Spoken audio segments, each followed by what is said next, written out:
तो उसने हमें बताया हुआ है कि क्या होता है कि जो रेस्टिंग मेम्ब्रेन पोटेंशियल होता है हमारा, वो भी जिसकी वैल्यू -56 मिली वोल्ट्स होती है, in addition to slow waves and spike potentials, resting membrane potential भी फ्लक्चुएट करता है। उसकी वैल्यू या -56 की निस्बत मोर नेगेटिव होती है, या उसकी वैल्यू -56 की निस्बत मोर पॉजिटिव होती है। अगर वो मोर नेगेटिव होगी तो उसको हम हाइपरपोलराइजेशन कहेंगे, अगर वो मोर पॉजिटिव होगी तो हम उसको सिंपली क्या कहेंगे, हाइपरपोलराइजेशन कहेंगे। अब उसने कुछ रीजन लिखी हुई हैं जिसमें उसने बताया कि वो वाले फैक्टर्स जो क्या करवाते हैं, डीपोलराइज करवाते हैं किसको, रेस्टिंग मेम्ब्रेन पोटेंशियल को डीपोलराइजेशन की तरफ लेके जाते हैं।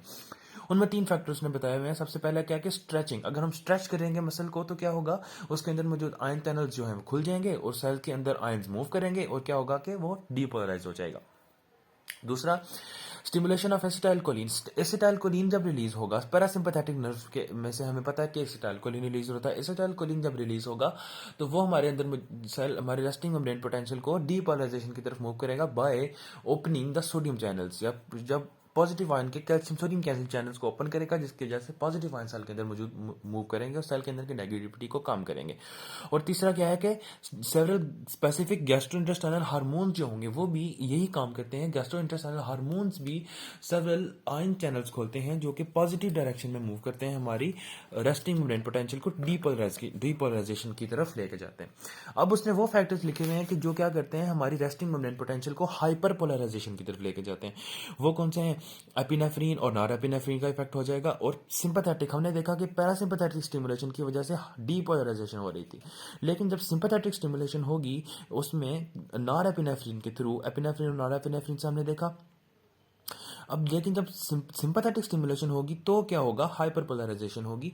क्या होगा हाइपरपोलराइजेशन में, क्या होगा कि हमारे जो रेस्टिंग मेम्ब्रेन पोटेंशियल है वो -56 की बजाय -60 -61 उस हद तक जाना शुरू कर देगा। ठीक है, तो ये था इसका बेसिक कंसेप्ट। आगे हम देखते हैं कि entry of calcium ions causes smooth muscle contraction.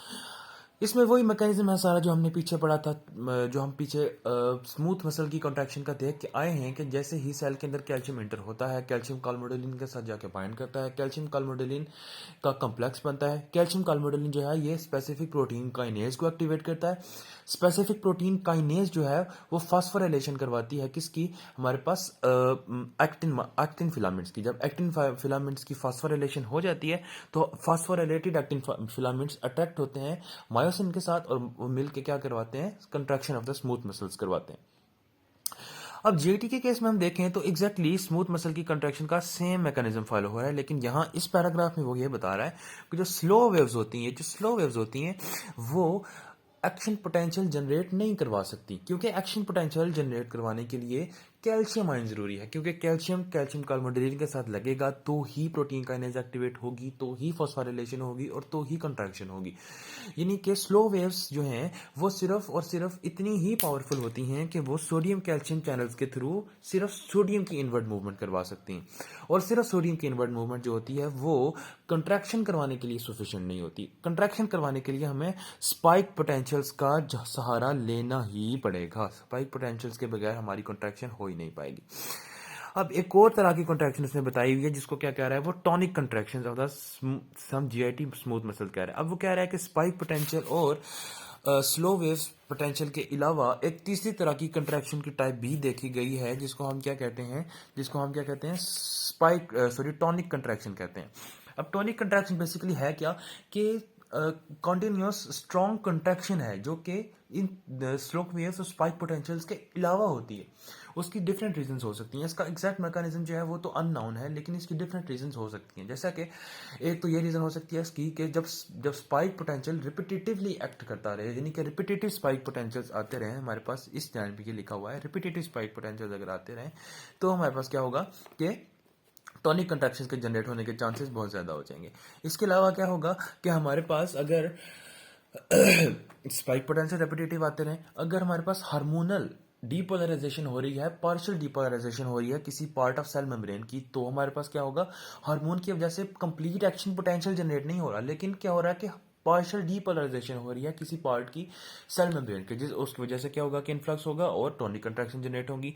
और तीसरा होगा कि किसी इडियोपैथिक काज की वजह से सेल के अंदर मौजूद चैनल्स खुल जाते हैं और वो आइंस की रैपिड मूवमेंट करवाते हैं, जिसकी वजह से टोनिक कंट्रैक्शन जनरेट होती हैं।